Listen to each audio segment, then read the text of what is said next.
I'm Emily Thompson. And I'm Kathleen Shannon. And this is Being Boss.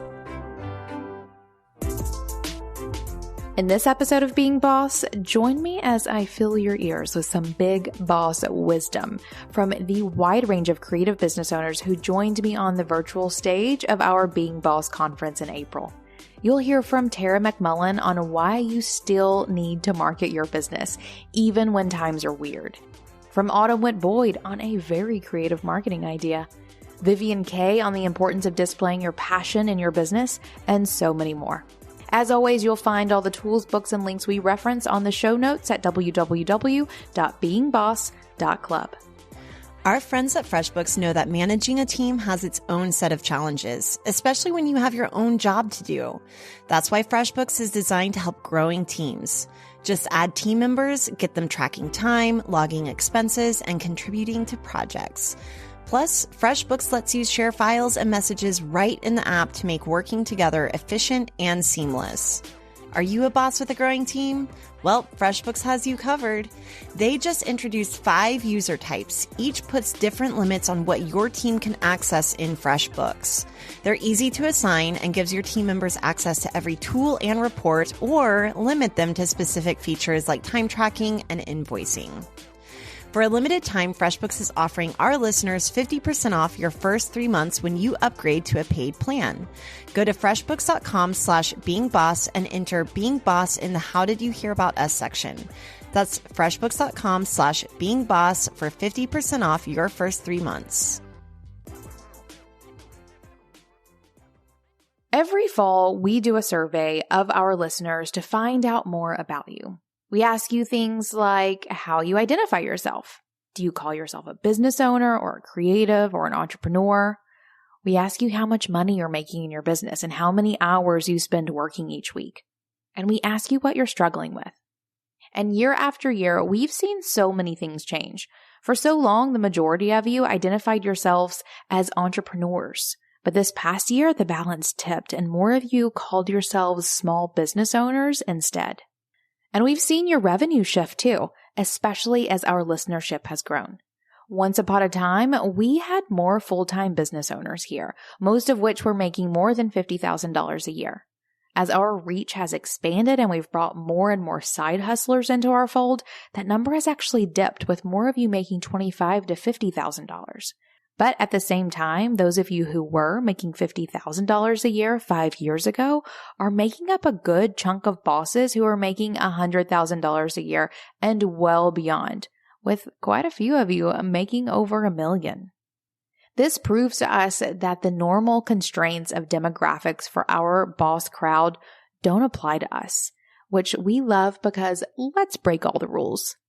Instead of normal demographics, you're here because of what you want, which is to gain control of your work and live life on your own terms as a creative who wants to make money doing work you love. And that transcends normal markers like revenue. Which brings me to what it is that you struggle with, because the struggles of our kinds of creative businesses transcends revenue too. And also doesn't matter how long you've been in business and how many people are on your team. It doesn't matter how much money you make, how long you've been your own boss, or what your audience size is. Our main business struggles are all basically the same. We're all facing them just at different phases of business.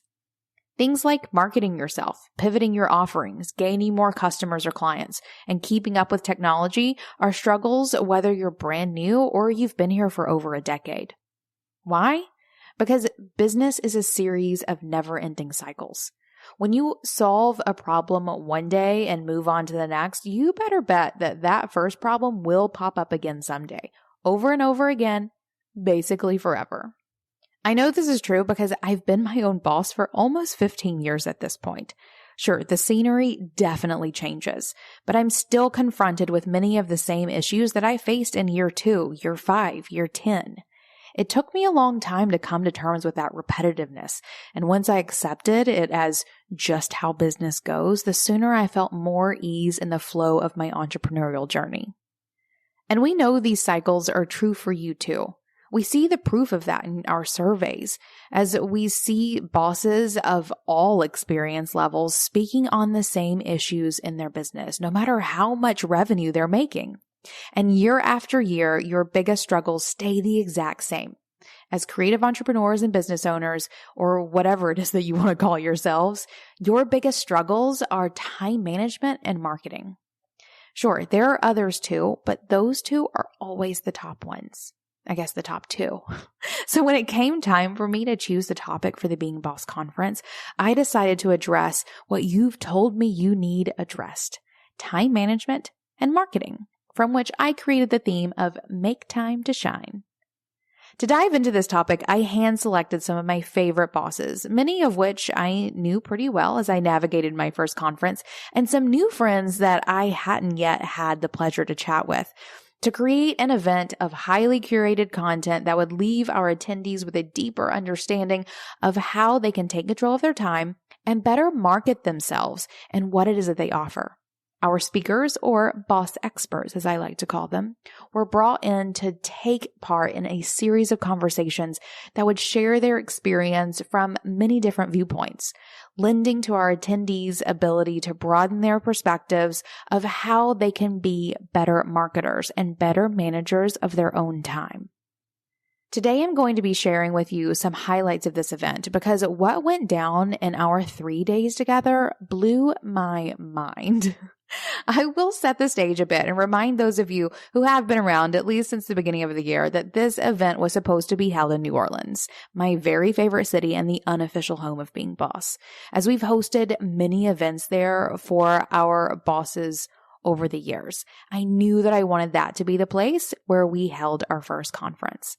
But a month before we went live, COVID hit, and I made the obvious call to take this event online. We did a fast pivot, and what came out of it was a roaring success. We all had admittedly set our bars pretty low, but as we do, bosses showed up. Our attendees and our boss experts had a blast. It was insanely engaging, and the countless raving testimonials prove that I succeeded in the intention that I set when I had to make this an online event. I wanted it to be the coolest event on the internet ever. Just that, pretty low-key. It blew even the highest expectations that I had out of the water, which makes me even more excited to share this recap with you here today in an effort to help you make time to shine too.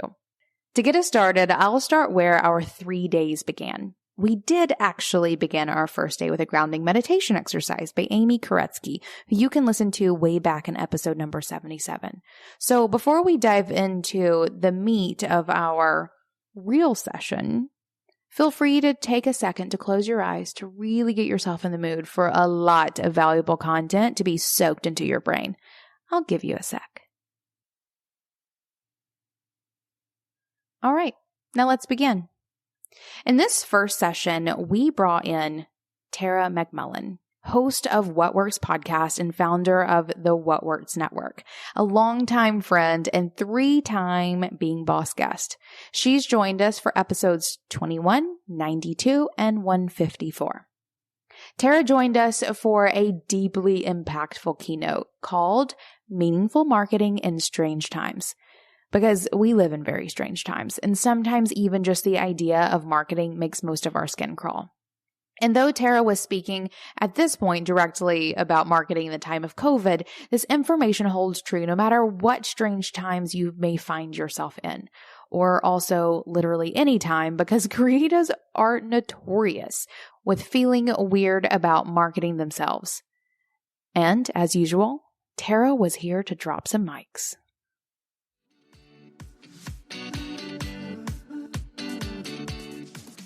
The number one question, or, it's sort of a series of top questions that I've been getting and that I've been seeing in our community, and so I'm sure it's the same in this community as well, is it okay to market my business or sell my offers right now? And, sometimes this question comes up as, how do I market my business or sell my offers right now? Or I've got a launch coming up, or I had a launch scheduled. Like, should I go forward with it? Should I put it on hold? Should I do it differently?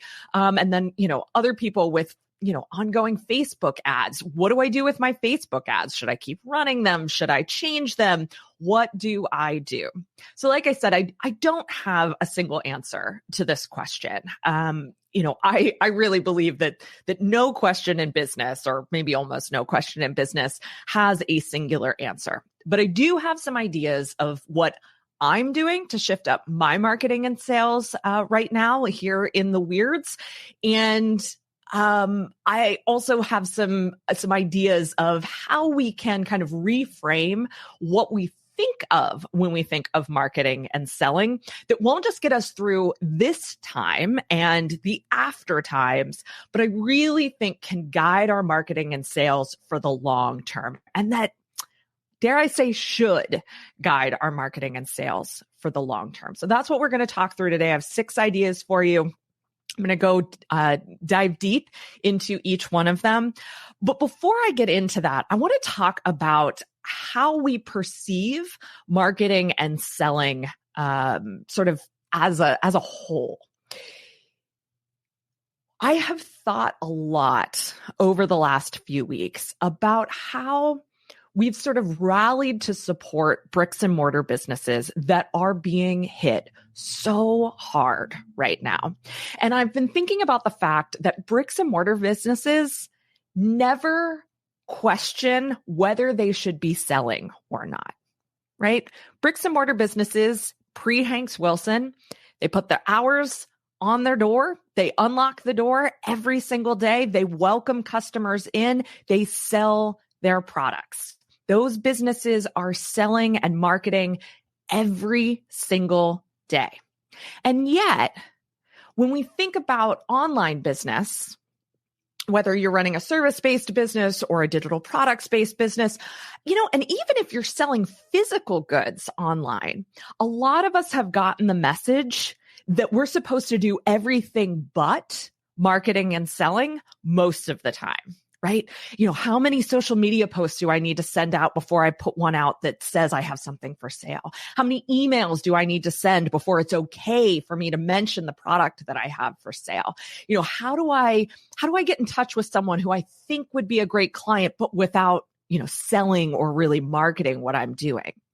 We have this idea that marketing and sales is something that happens every so often, as opposed to something that happens as a default mode. And I think this is an opportunity to shift our default mode. I think this is an opportunity to look at marketing and selling as something that can happen all the time. It doesn't have to look like, cramming your products or services down people's necks or throats, not necks, throats. The phrase is throats. But it can look like getting comfortable with the fact that you have something for sale.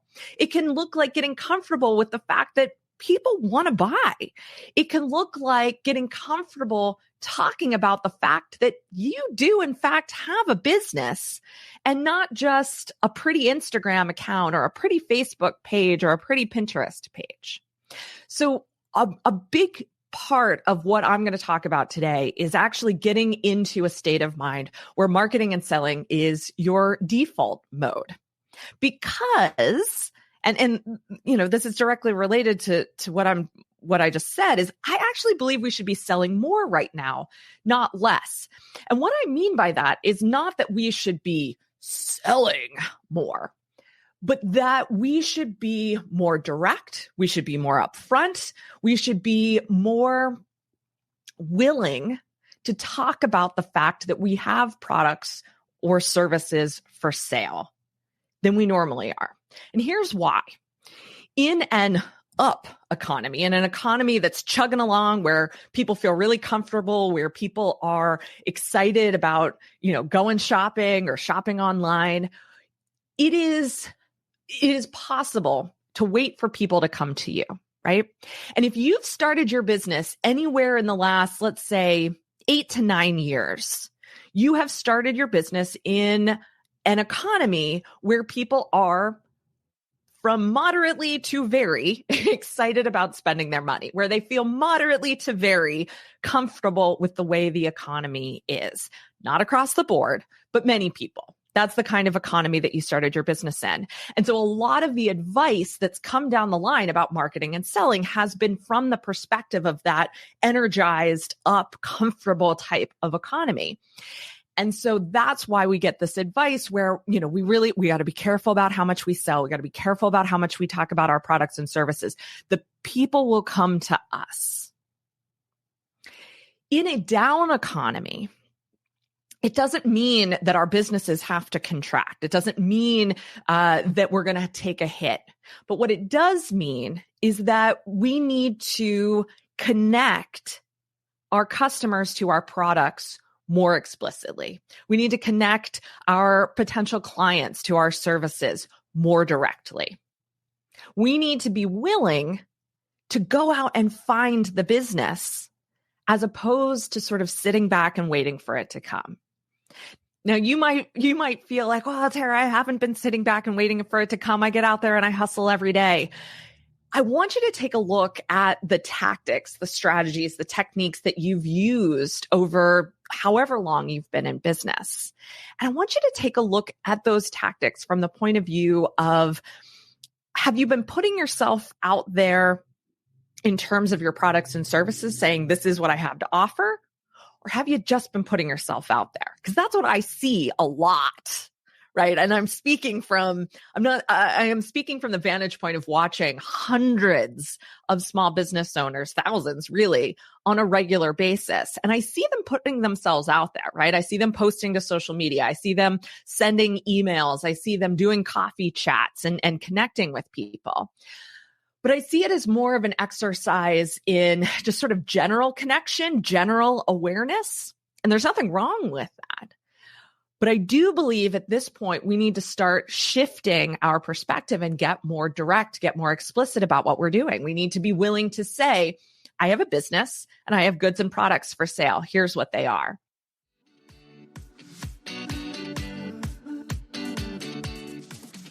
If you could have seen the chat flying through that session and you just got a snippet of her hour-long keynote and Q&A, it was a thing to be impressed with.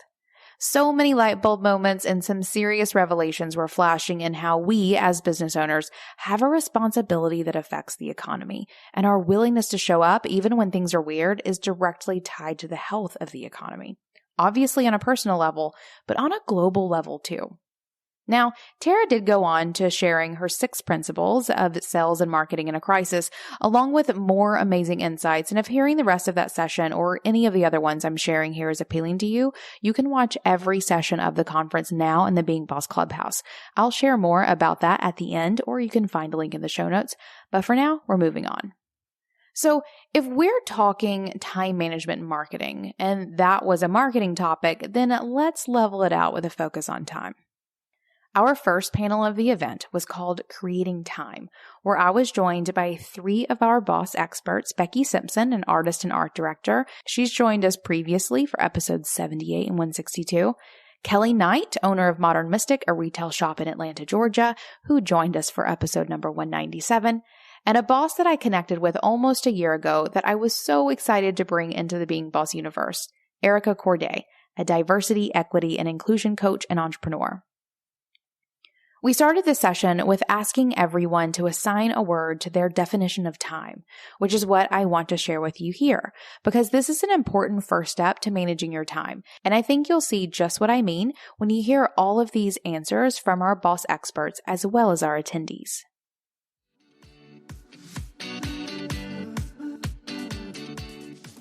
So I know for everyone right now, time has become sort of this very nebulous thing.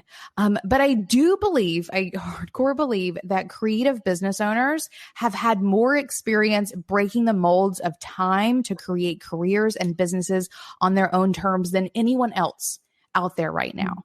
That doesn't mean that we don't have a lot of work to do or some rules that we still need to break. But I do think that we have had more practice in sort of arranging our time. I keep thinking of this as what we sort of have to do next is bring order from chaos. Like everything is chaotic at the moment, but so was your idea for building a business once upon a time.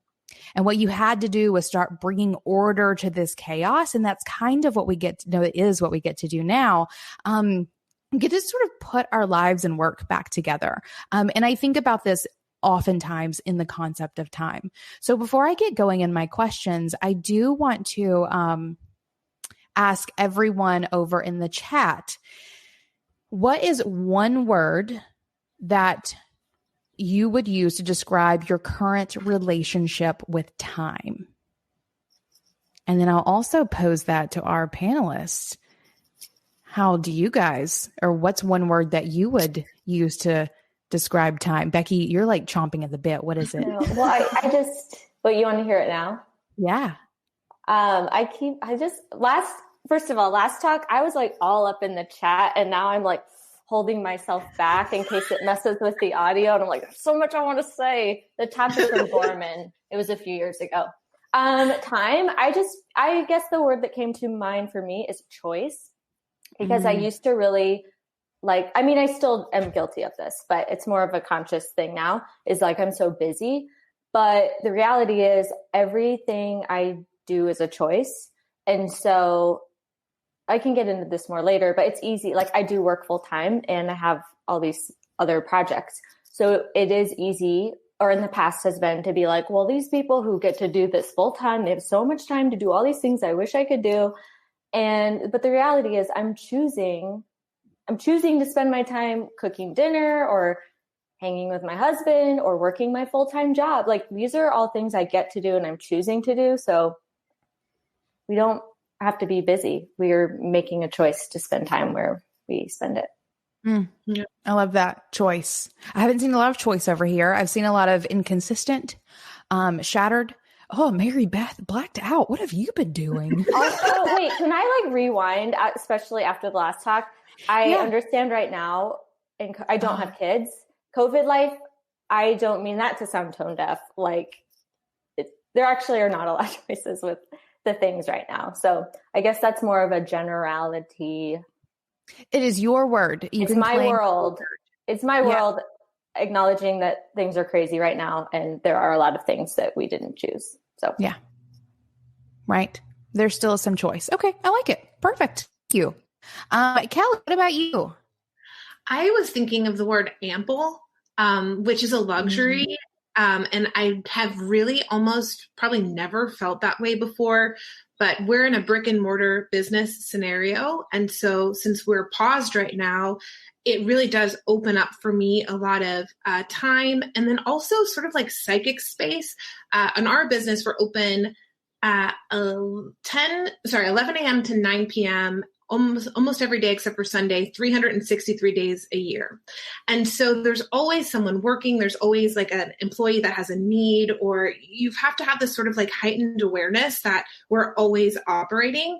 And just shutting that down has given me so much just sort of space to relax. I've never had that experience before. But granted, also, I am childless. We don't have any kids in the house. And so my time really does feel like it's my own currently. And I'm kind of working through a little bit of guilt of like milking that. Like, it's enjoyable. I think it's an important mindset shift. I mean, because your brick and mortar store is shut right now, like closed down. And also, it's one of those scenarios, guys, where like a business is closed. And granted, you still have website and stuff, but a huge part of Kelly's revenue stream is non-operational at the moment. Yeah. So you could just as easily say wasted. You know, but like that's not the choice that you've made. You have not said wasted. You said, what was your word? I'm sorry. Ample. Time feels ample. Like, right? There's a lot of it. Yes. Yeah. So I think that's important. I like that. Thank you. Yeah. Erica, what about you? It's funny. I'm like watching the chat. So if you see me like squirrel eyes, me too. Reading. I'm focused. There's a part of me that, yes, choice is there, because there is that actionable place of this is what I am choosing to do or what I'm not choosing to do. Part of it, it feels like for me, it's going to be the word now, because there are points when it's the kids. So this is what I have to do now. A 6 and an 8-year-old that are both going on 37 and 40. So having to figure that out. And, with business, my default is always to go there. So I can very easily just get absorbed in it. So I have to also create boundaries to say, I am choosing now to go and meal prep, or I'm choosing now to go sit and do nothing. Whatever it is that I am being called to do now is kind of what it has to be, because the way that you're feeling is an ebb and a flow. Yeah. So trying to honor that and not getting stuck in the shoulds and I have to, and I ought to, and well, why am I not? What is now called for? That's powerful practice in mindfulness for sure. Probably more so than you ever do. Like, are you always thinking about time now, or is that just a recent thing? No, because I think before it was, well, of course I'm going to get up in the morning and take the kids and I can go work out. Of course I'm going to come back and I can work and they're not going to be here and I can do whatever I need to do before I have to get them. Of course I'm going to go into the studio and I have clients, but I have a podcast interview and I know that I can do these things. That surety isn't there in the same ways that it was. So being able to say, okay, I'm not going to let that derail me. And what do I still need to do to find a way to be grounded in a time where you're like, what the ham sandwich is happening to me right now? You have to figure it out. And that's part of trying to figure it out. And that doesn't mean that it always feels good. There are times that now is like, what the fuck? However, it passes. So. Right. So all we can do is now.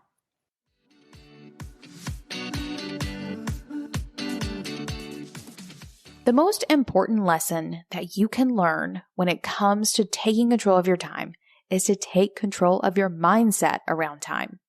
Whether you're doing that through focusing on now, like Erica, or recognizing your choice, like Becky, or simply choosing the positive aspect of your situation, like Kelly, you create time by managing your mindset around it and then setting your priorities and doing the work.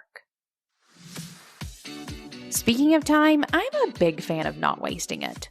Of all the resources you have at your disposal, time is the one that you can't make more of. It's finite. So when you're wasting it, you're wasting the most precious thing of all. Which is why I mindfully use tools and systems in my business that save me time or, in a sense, give me back my time. For example, I could spend way too much time in back and forth email chains with my clients trying to find the best time to have a meeting, or I can take back that time by just sending them a link. Instead of spending even 5 minutes in a single email, or maybe 15 minutes if we're both busy folks, I can send a link in about a second, and instead use that time to do literally anything else. What tool do I use to save this time for myself? Acuity scheduling. I wouldn't call it a time machine, but if it works with my calendar to schedule meetings and saves me a boatload of time too, I could see how one might think that it is. Acuity scheduling. The scheduling assistant that works 24/7 behind the scenes to fill your calendar so that you don't have to. For a limited time only, get 45 days of Acuity scheduling absolutely free. No credit card required by going to acuityscheduling.com/beingboss. Okay, let's flip back over to marketing for a minute. In this next clip, I want to share with you a peek into our creative marketing strategies panel, which was maybe my favorite session of the event. I could actually probably say that about all of them. In this session, I was joined again by Kelly Knight, the owner of Modern Mystic, and Tara McMullin, who gave that keynote, as well as Witt Boyd, a lawyer for entrepreneurs who has joined us previously on episode number 73. These days, if you attend any sort of marketing talk, especially when a bunch of online business owners are around, you're going to spend the entire time hearing about social media. What's working on Instagram? The must-dos of Pinterest? How to make Facebook work for you? Boring. Why? Because business is not just social media. For years, I felt the business marketing space has been so inundated with ever-changing info about what's working right now on social media that you forget that there were thousands of years of business that was done before the internet. So when I called this creative marketing strategies, it was a little tongue-in-cheek, because what I really meant was marketing strategies that aren't social media, or as Tara McMullin snidely called them, regular marketing strategies.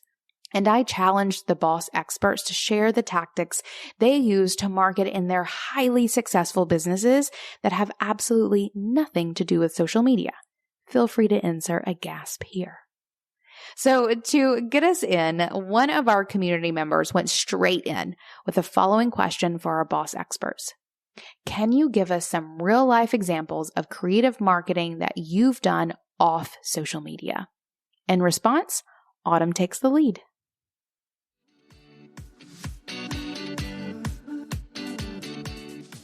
Yeah. So one thing I wanted to talk about that came up earlier was cold pitching. And I don't necessarily do totally cold pitching, but what I have been very intentional about, and this was something I'm OG being boss. So I don't know what episode this was, but very long time ago, Emily and Kathleen talked about having a hot shit 100 or hot shit 200 list of dreamy dream clients. So people you would love to work with. So I created one years and years ago, and maybe once a quarter or so, once or twice a year, at least, I sit down and I look at it and I try and see who am I one or two people away from. So as my network has expanded, I now am really intentional about trying to connect with those people and asking for connections. So I have found, like Kathleen said, sending out a totally cold pitch rarely ends up anywhere good, but sending out a slightly warm pitch or asking a friend for an introduction or saying, I'll be in their city. Is there a way we can all get together so it feels more natural? I sent Emily a cold email. I don't know if you remember this. I do. But I was just a podcast listener and she was moving to Chattanooga and had mentioned it on the podcast. That's where I live. And so I just sent her an email saying, hey, I don't want to be a crazy person, but if you need anything, let me know. I'm happy to be helpful. And we had coffee and then it kind of, turned into a client relationship. So I've done that a lot because my business is low volume, high touch relationships. And so I don't need 1 million clients. I need, 100 really great ones. So, I've built that very intentionally. So my favorite creative thing that I've done though was, I put together, we called it our $1 million dinner, and I was in San Diego already, and I was one person away from a lot of the people I wanted to work with who also live in San Diego. And so I really kind of leaned on some of my friends and clients to invite these people I was really wanting to get to meet. And we threw a beautiful dinner. That's how I landed Amy Porterfield as a client. She was friends with some of my clients, and I sat myself across from the table from her. And even that was kind of, though, I didn't land her that night. It was several months later. That was the beginning of a relationship. So that's what I said when I'll cold pitch a relationship more than trying to cold pitch a client, if that makes sense. Awesome. And I will say too, Autumn, we've gotten to know each other over the years, and she is a master at nurturing these in-person relationships, and not just people she's meeting online, but she's very active in her local community. And that just sort means of going out for brunch. That's what we do. Right. She's always brunch and cocktails and dinner. And she lives a fab life, doing all these fun things. And again, it's not even so much, nurturing people who will directly turn into clients, but those people will rep you to anyone and everyone they meet who needs you. So it's also really setting yourself up for a very powerful word of mouth marketing engine that I think is just as powerful, if not actually more so, than just nurturing those relationships so that those convert. I want to hear what Kelly has to say now. Right?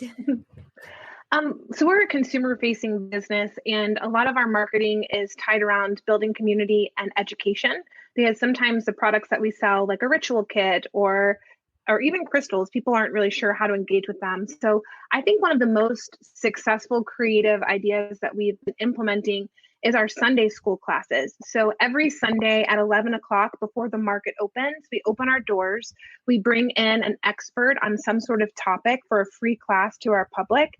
And they teach for an hour, and then we record that, and then we push it out as a podcast. So we get distribution for our online remote community. And then we also build real life interactions with our in-person customers who become super fans through this engagement. And then what we've learned is we usually sell about $1,000 or more of product when we first open on a Sunday. So instead of opening Sunday at noon with $0, we're usually starting anywhere between $1,000 or $1,100 in sales, which across 50 to 52 weeks a year, that's an extra maybe $50,000 of revenue every year through this community engagement opportunity that creates a lot of relationship building and goodwill, but then also converts to actual dollars.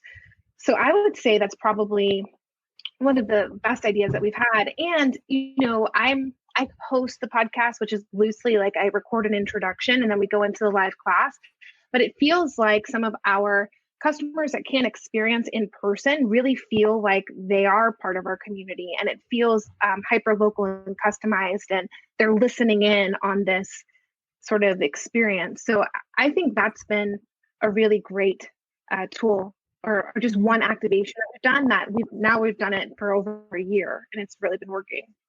Yeah. And this is just a great example of a product business that's using information marketing. Yeah. Like, plain and simple. So I oftentimes hear product makers, they're like, I don't know what I can't do. Can't do a blog. What am I just going to show myself in the studio? And like, yes, you can absolutely do that. I think that's great. There are so many ways for you to support your community and or your customers, because those are not always the same thing, through providing valuable content that supports the sort of lifestyle that your brand is there to cultivate. So I love that you do that. I think that's a great way for you to bridge the gap between online and offline. Yeah. I like and then there was someone just asked I'm sorry, I can't stop looking at the comments, but they asked how it is that I promote the in-store classes. And I would say, really, and this is another marketing tactic that's super old school for us, but we have human beings in our store who talk to other people. And that's how we get the message out. and we spend a lot of time cultivating and hiring and educating our staff so that they're super knowledgeable. And it's part of the training where they mention, if you're a local, that when they're checking out, they'll say, because we have a lot of tourists in our building too, it's a destination.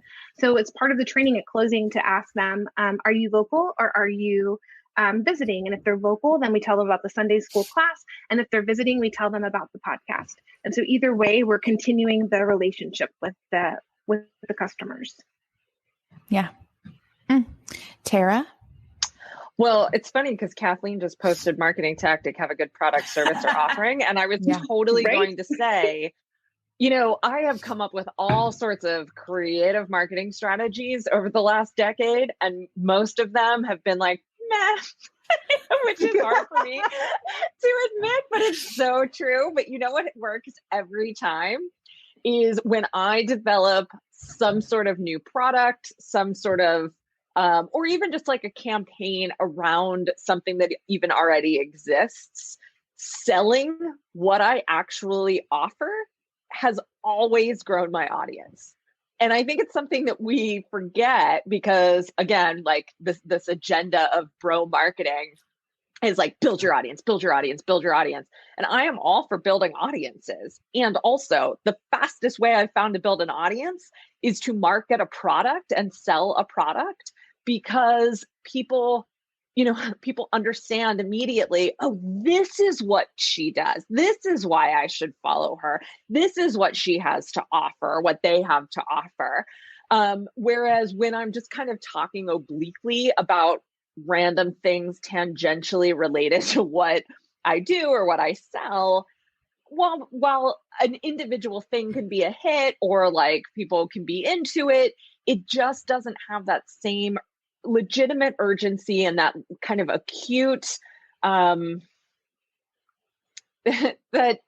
sort of encapsulation of what I offer of value that just selling something does. Mm-hmm. And so I'm not saying the actual sales process is what builds my audience, but the idea of whatever I'm putting out around a product or service that is clear and direct and just very tangible, that's what builds my audience and markets my business to a new group of people. I'll kind of build on that. Yeah. What we looked at, so we use a CRM, a customer client relationship management software. And so I do a lot of tracking. I enjoy the data. Even though like Tara, it's not always good data. But we always ask our new clients or anyone who contacts us, where did you hear about us or where did you find us? And, I had been doing the podcast for 2 years and I do all the social media and blah, blah, blah. And I looked at that data about a year ago and it was like 98% referrals or some like bananas number that I was like, oh, great. And it's not that all that other energy is wasted because that's supporting the referrals. But when I saw that, I looked at everything. I was like, well, we really need to focus more on referrals then. Mm-hmm. So we built it into our customer service process. Like it is now asking for referrals is part of our, and as we wrap up projects, that's now kind of systematized. Yeah. And to bounce off of that, I often hear people say, well, I really need to work on my marketing game. All of my marketing is, or all of my business comes from word of mouth and referrals. It's like, wait, whoa. You have the holy grail of marketing. And yes, it's nice to have other channels. And yes, word of mouth and referral can be slightly less predictable than, say, a Facebook ad that is converting at a certain rate. But if you have word of mouth and referrals, you have a marketing strategy and you should optimize the shit out of that. I would agree with that too. It's the same thing with the retail situation, right? Because I'm saying we are basically, when I say it's organic growth, that means fucking word of mouth. People like us, and then they bring their friends. And when they come to visit Atlanta, they go out of their way to see us, and then they bring their mom when she comes into town because we're their favorite place, we're their best friend, we're their expert, we're their educator. And so that's really why we haven't done pretty much any paid marketing, and we're going into year 4. Because that's how we've been growing. It takes a while for people to know about you, and then it just sort of snowballs. So from a customer service perspective, paying attention to customer service and the experience that they're having with you, and getting those referrals, even in a retail environment or a product business, it's all the same.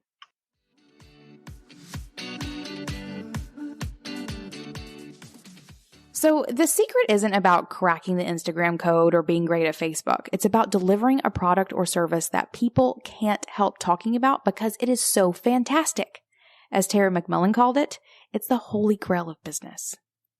That's not a monumental discovery, but it might sound fresh if you've had your head in the algorithms for too long. The rest of the session went on to share other quote-unquote creative tactics that really dove into a common theme. Just be a human who has something of value to sell and know the people you're selling it to. But mostly, bring that being a human back into your plans for marketing your business. We know that a lot of bosses here want to create, sell, and market what they know, be that in the form of an ebook, an online course, or a membership site. And this isn't just for coaches and educators, but as you just heard from Modern Mystic, can really be great for product businesses too. But as a coach myself, I know that what often holds bosses back from writing and launching that ebook, online course, or membership site isn't because of a lack of content or direction, but from some serious fraudy feelings about your ability to figure out the tech. Well, our friends at Podia are here to help you do that in a low-impact way that pushes fraudy feelings to the curb and brings your expertise and content to the forefront. Podia is a place where you can create courses, digital downloads, and memberships all in one place. It's a hassle-free way for creators to earn a living from their passion. Get 14 days free with no credit card required by going to podia.com/bosses. Okay, it's time for me to start wrapping up this little recap. And choosing one more clip from our 3 days together was a really hard job. But before I do that, let me remind you that if you want to hear the rest of these sessions or any of the 19 sessions from our 3-day conference, you can access each of them now in the Being Boss Clubhouse, which is the second tier of the Being Boss community. In this space, you get all of the perks of the community, including the member staple Monday meetups, which is a weekly check-in Zoom call available to all of our bosses, plus extra Clubhouse-only content like monthly Clubhouse conversations, which are live calls featuring a special guest, and all of the conference videos. You can learn more and sign up at beingboss.club/community. And I do also have a bit of news. This conference was such a smashing hit that I have decided to do something we've been sitting on our dream list for a very long time. In fact, I can totally just thank COVID for the push to doing an online conference, because we've been talking about doing them for years and just never found the right moment. Well, we did it and we loved it, and our attendees loved it. Seriously, the feedback that we got from our attendees sent us over the moon. They loved how highly interactive it was, how conversational it felt, and how engaged they were able to be. They left jazzed, and so did we. And so we're doing it again on October 8th, 9th, and 10th. So go ahead and put it in your calendar. And if you'd like to be among the first to know when our virtual tickets are available, you can go to beingboss.club to sign up for our email list. Now, let's get back to the good stuff. In this next session, a session that took place on day 2 of the conference, I was joined by Kathleen's sister, Tara Street, who's co-founder of Brig Creative, who you've heard from here on the Being Boss podcast 3 times before on episodes 56, 109, and 175, along with Becky Simpson, who you heard from in an earlier clip, Lynn Markedan, who's the Chief Marketing Officer of Podia and a Being Boss Vacation alum, as well as Vivian Kaye, a business coach and founder of Kinky Curly Yaki. You'll actually be getting a full introduction to Vivian in our next podcast episode, as she was our live podcast guest at the conference. We got together for a panel discussion around your number one marketing asset. And spoiler alert, your number one marketing asset is you. My intention for this session was to bring in this particular mix of boss experts in very different industries, but with a deep understanding of harnessing the power of your own personality to build a powerful brand. Why? Because in our many sessions leading up to this, we uncovered again and again that too many automations, funnels, algorithms, they're not serving our businesses. If anything, too much of them makes our businesses stop working. So how do we bring that ever important human element back into our businesses to hype up our own valuable work, to connect with our customers, to make the impact that we want to make? Well, here's something for you to consider. No one will ever be more passionate about your work than you show them that you are about your work. This stands true whether you're doing your own marketing or you've hired out someone to do your marketing for you. Your story, your personality, your passion is the fuel that propels your business forward. You set the pace, and everyone else, from your team to your customers, will follow your lead. The question of passion came up in our marketing panel, and this is the clip that I want to play for you. An attendee asked, "Is adding your passion into your brand positioning a way to personalize your business, or does passion belong somewhere else?" Vivian takes the wheel here, sharing the role that her passion and ultimately her purpose has played in building both her product and her coaching business. I think it's a way to personalize. Yeah. Only because I know for me personally, I could, like, even with Kinky Curly Yaki, I really don't care about hair. So what my product is hair extensions. I don't really care about that, but I care about I'm passionate about giving people confidence. So same thing when it comes to my to coaching e-commerce clients. I really don't care about the technical stuff about the SEO and all that stuff. What I care about is giving my clients the confidence to make the great decisions for their own business, because that's really what a lot of people are lacking. It's not that you can go and learn technical stuff anywhere, but you need someone who's been through all that stuff to give you the confidence to make decisions for your own business. So I think that, yeah, the passion, because that's what I'm passionate about, is giving people confidence. So I think that, yeah, absolutely. Yeah. I feel like if the passion intersects with like your perfect audience, like I might be misinterpreting this a little bit too, but like, I think there's, we don't have to share everything either that we do or that we're into. And if it doesn't serve us, okay, like rewind. I used to like share everything on Instagram-ish. Like I just felt like I saw what everyone was doing and I was like, I'm going to be that. I'm going to be that. I'm going to be that. And of course that's the recipe for just like it's not really serving anyone or myself. And so I now, can be passionate about things, but I don't have to share them because that's not going to serve the people in my world. But if it's like what Vivian's saying, then of course that's like the best, is then to share our passions. Then it makes us not just this like lukewarm, vague person that applies to everything. It's like we can then specialize and focus and reach the perfect people and drive a deeper connection. Yeah, I think you're being spot on there with sort of curating which passions you're sharing, because I think that all the creatives here are highly multi-passionate, like so many multis, so many possibilities, right? And I think that if you are sharing all of them in one place, it can be very confusing. I mean, can we make another cake analogy here? It's like if you have all the ingredients for your cake and you put them all into your cake, like no one's going to want to eat that cake. But if you choose the right ingredients that support the kind of cake that you're trying to bake, then it's going to be amazing.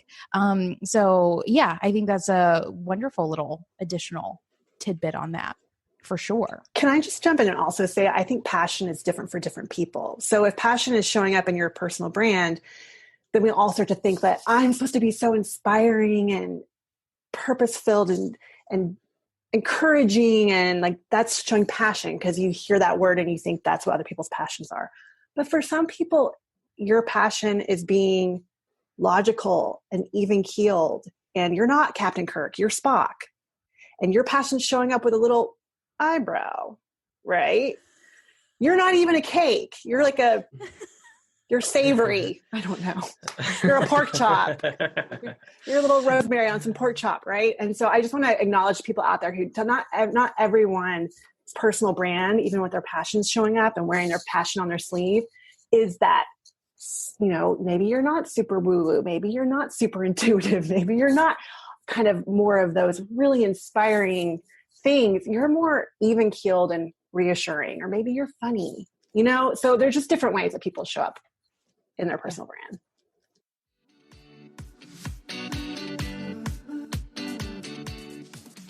We flesh out that question with a few more food puns that I won't make you listen to, but I think that you get the point. And I'm actually going to pair this with another clip from the session. See, I told you that it was hard to choose just one, where our panelists address a question from a jewelry maker. Hey, Mary Beth, about sharing your personality or being authentic with a strategy. Because without a strategy, you're not on a path to get out of your efforts what you most desire. You'll hear Becky kick off this answer, which is then wrapped up by Vivian.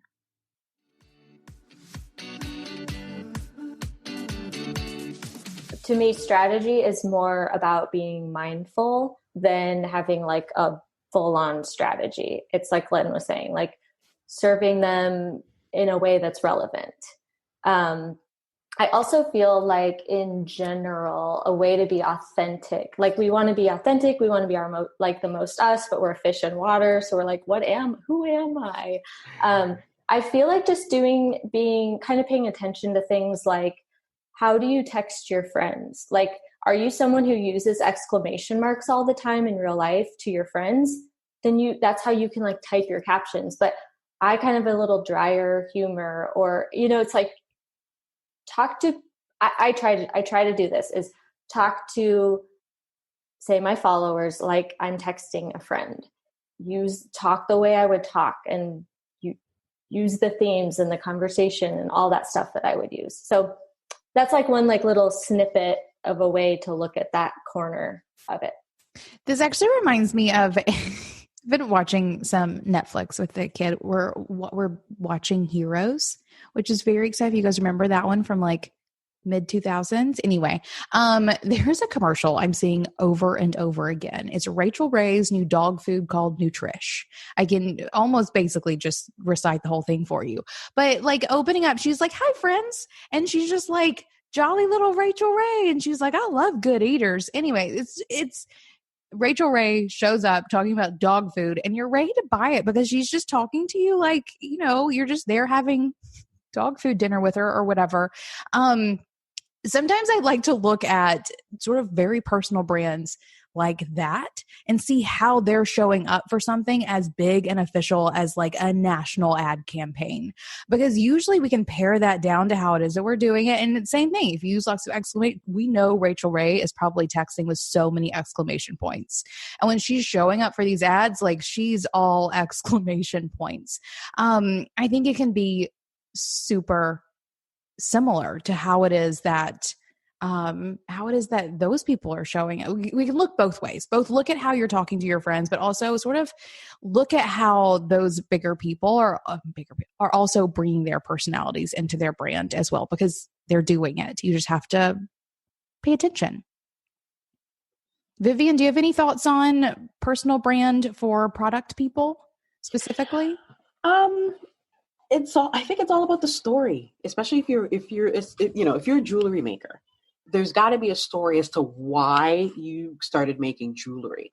And that's what resonates with people. People don't necessarily buy the jewelry. They're buying the person behind the jewelry and the story and the lifestyle and the emotions that is tied to the product. So when you tell the story and you tell it in your own voice, because like Len said, you just by being you're going to attract your own tribe. So whether if they don't like you, then they can piss off and go buy, jewelry from someone else. But the people who love you and love your story and everything about you resonates with them, they will be and those are actually the best, because they will be your biggest fans. They will go and tell everybody and their mother about you. So I think telling a story is super important when you're selling a product, especially when you're selling a personal product. If you're just selling, if you're just selling light bulbs for the sake of selling light bulbs, then you're not going to really have much success. But if you're selling something because you wanted to solve a problem, you're solving people's pain points, then it's the perfect opportunity to tell the story why. And that's what will stick with people. They may not be ready to buy your product right now, but they're going to remember, I remember that girl that told me the stories. She said her grandmother used to make, that resonates with me because I miss my grandmama. I'm going to go buy her jewelry. Yeah. That's really what it is. That's what it's about.